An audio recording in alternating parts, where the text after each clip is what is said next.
Hi, today we're at our new homestead here in the Tramuntana Mountains in Mallorca, Spain.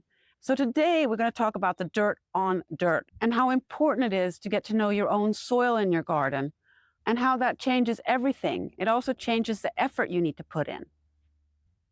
Okay, stick with us throughout this video because this is going to be one of the most important gardening foundations that you'll ever learn. And soil isn't just dirt.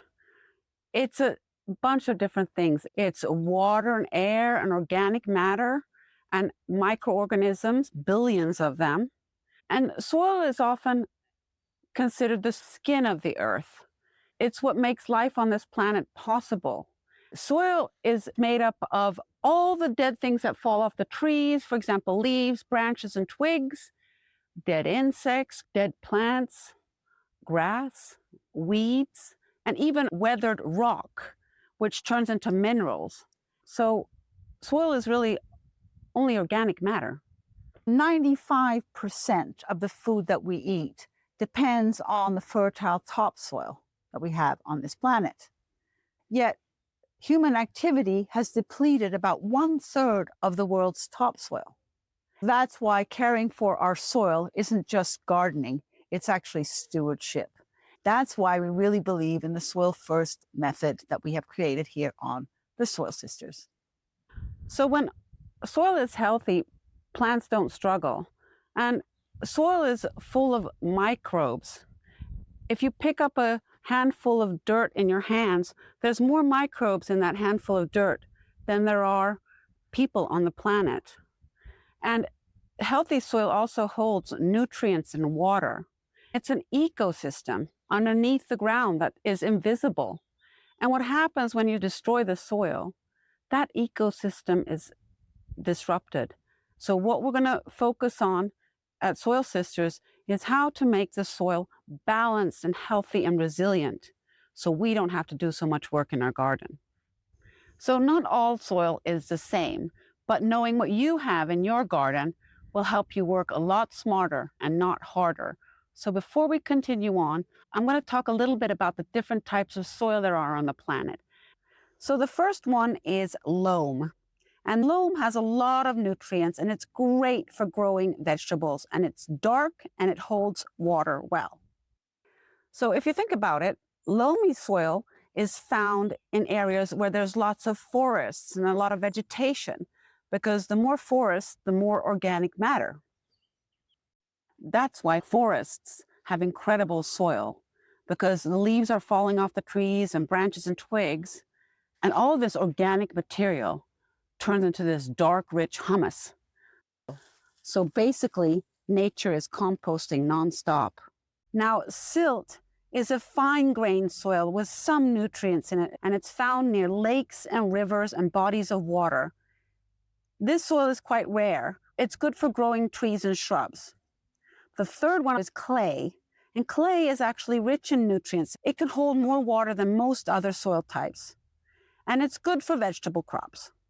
Our vegetable roots need air and water and nutrients.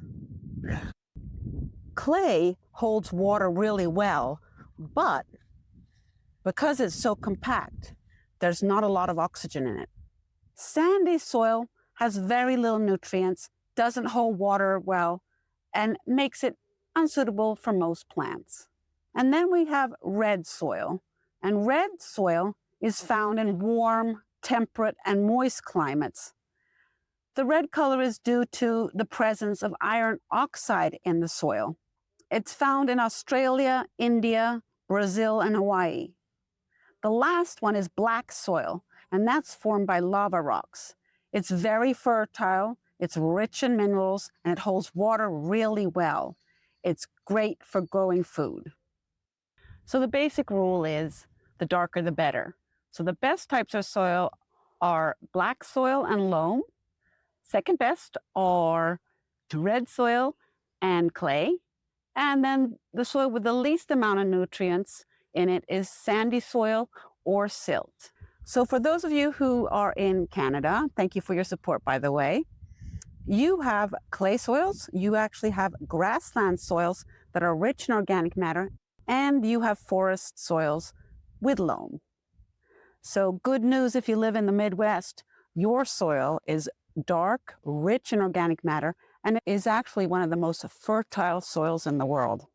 So for all you laid-back Californians out there, you actually have a little bit more clay in the southern part of California along the coast, but in the northern part of California, you have more forests, so you have more nutrient-rich soil in the northern part of your state.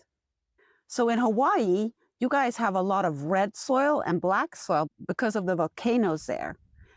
And your soil is rich in minerals and nutrients because of the organic ash found in the soil there. So I want to show you what the soil here on Mallorca looks like. And as you can see, it's quite hard. It's got lots of sand and rocks in it. But it is quite a bit of clay in it. And as you can see, if you dig down a little bit and you squeeze it, it's quite compact. So here in the Mediterranean, we have soil that has a lot of clay in it and a bit of sand. So remember, your soil is a living system. And the darker, the richer and more alive your soil is, the easier gardening becomes. So in a future video, we're going to talk about what you need to add to your soil to make it alive and full of nutrients and be able to retain water easily. So before you plant anything, get to know your soil. So next video, we're going to talk about composting because that is black gold for your garden. So in the spring, when you're cleaning up your yard and picking sticks and raking leaves, it's the perfect time to start your compost pile. If this video helped you, please don't forget to like and subscribe. Remember, healthy soil creates healthy food and healthier lives. So see you next time.